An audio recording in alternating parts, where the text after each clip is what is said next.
Can you explain a little bit that 15 square mile property in Arizona that was bought by the Saudis and what exactly they are doing there? Yeah, so you kind of asked me like how I took it from going from the Smithfield Foods purchase by China, and after that, I mentioned there was this gentleman Daniel Slane, a former CIA officer, who said, "Look, the intelligence community is looking at this stuff. You should go chat with them." So I did, and I realized how much broader it was than just one country.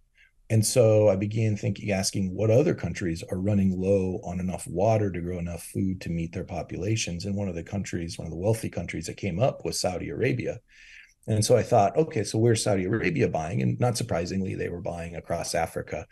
But surprisingly, at least to me, I found that they were also buying land in the middle of the Arizona desert, like Wile E. Coyote, saguaro cactuses, Arizona desert. And the reason is because there are ancient aquifers under there, left over from millennia past, with large amounts of water. This is non-renewing water. They call them fossil aquifers because once you use them, they're gone. And so they bought about 15 square miles and began tapping into those aquifers, pumping out huge amounts of water, to grow hay in the Arizona desert, and then ship that to Long Beach, where it gets packed on shipping containers and sent back to Saudi Arabia, to Riyadh. And fundamentally, and this is a key thing just to understand on a basic level, it's that 70 to 80% of the water that we use as humans goes to growing food. Mm-hmm. And so that's the major use for water. And so when you say a country is short on water, you're also basically saying it's short oftentimes on food.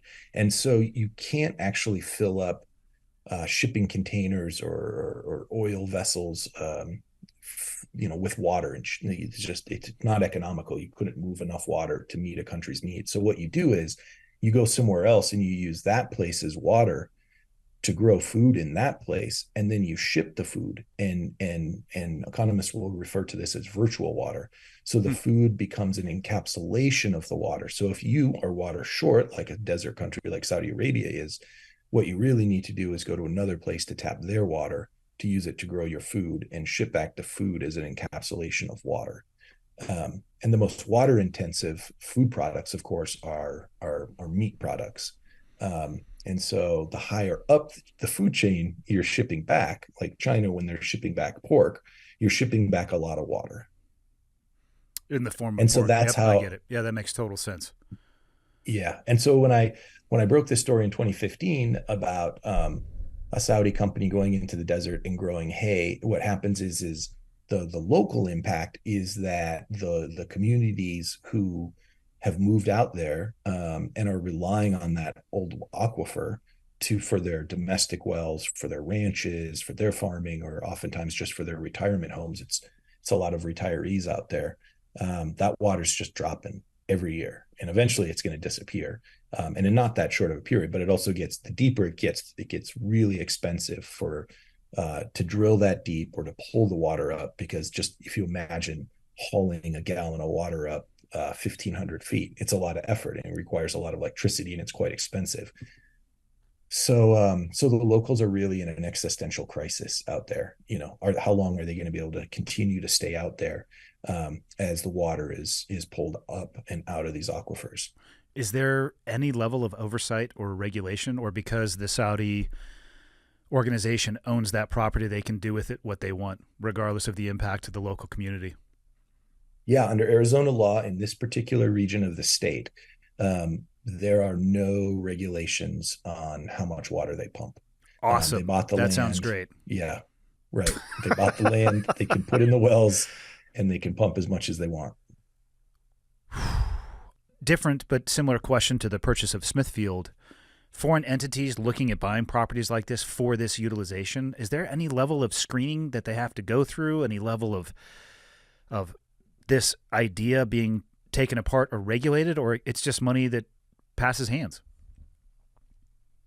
It's just money that passes hands in the U.S. economy. If an American company were to try to go do that in other countries, Saudi Arabia, for instance, it won't pass. Saudi Arabia is very restrictive on how much water you can pump, and nearly has at one point, I think, basically, um, outright stopped using water for hay, and now it's very restrictive, very minimally using water to grow hay.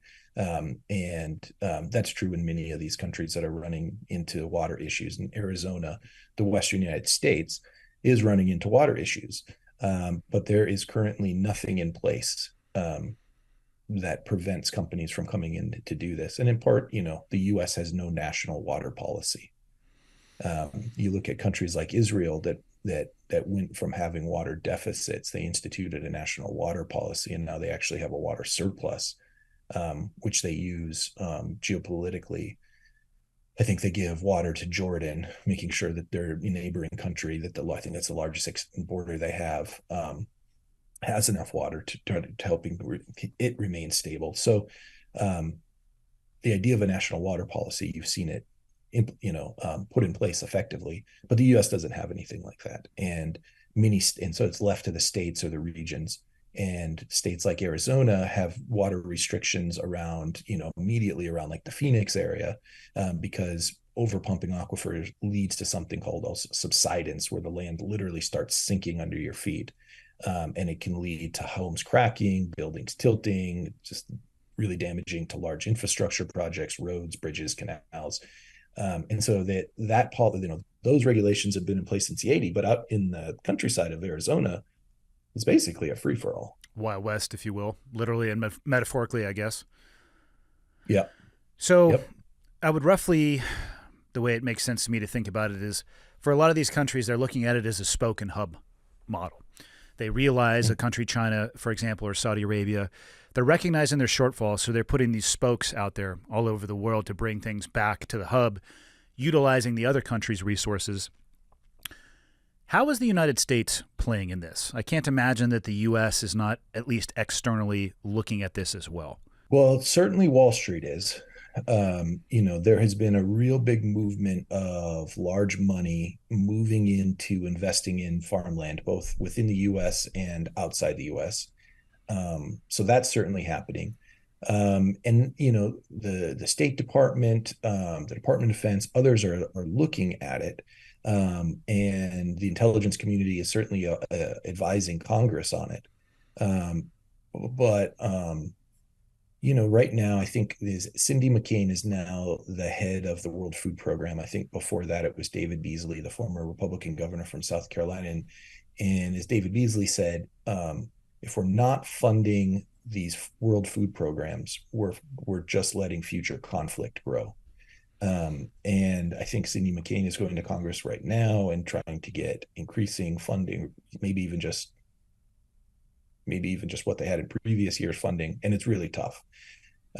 So there is certainly a recognition within the U.S. government of this issue, but how much action is going to take place, I think, is still kind of a TBD. Yeah, it seems as if other countries, if they are going to, again, use my term, the spoke and hub, if they're the hub and they're using the U.S. for some of their spoke locations and pulling resources out of the United States to ensure their food scarcity issues are at least in check, at some point the U.S. might have to start doing the same thing if they aren't already. And I'm just curious how far that would go before the U.S. either put some regulatory effort into this or started doing exactly the same thing to other countries. Yeah, and U.S. is, in this case, the U.S. is in a very favorable position because right now we do have we're a fairly water wealthy nation. We're a fairly land wealthy nation. Iowa probably is the best soil in the world. Ukraine, notably, is probably the second. And I think a lot of people, including my reporting, indicates that it was a large driver of Russia's interest in Ukraine. But there are also big issues. I know you had a guest on from, I believe, the Land Institute recently who talked about regenerative farming. Yep. Yeah. And, on the documentary in the Grab, we kind of touch on regenerative farming at the end as one of the potential solutions. But a lot of land is being lost as aquifers in a lot of arable land is being lost from soil degradation. And also from, the New York Times just had a big article out on the groundwater depletions across the country. And it's not just in desert areas like Arizona. The Ogallala aquifer used to be under the panhandle of Oklahoma, and they used to do irrigated farming there, as I understand it, and they don't anymore because that aquifer has retreated, and continues to retreat from over pumping. And so the amount of farmland that the U.S. is going to have available um, is looks like it could be in decline, and particularly prime irrigated farmland. And then the other issues that we face are as the climate heats up, you end up with more energy in the atmosphere, and so you can end up with larger rain events that result in flooding that can destroy crops for a season in areas, or heat waves that can destroy crops. And so what we're looking at is that greater variability in growing seasons is going to increase the delta on on productivity and output. So the U.S., the U, and what that ultimately is probably, it will mean that the U.S. right now, I think the average American spends about 70% of 7% of their annual budget on food. That's incredibly low compared to most countries. In a lot of places, it's like half.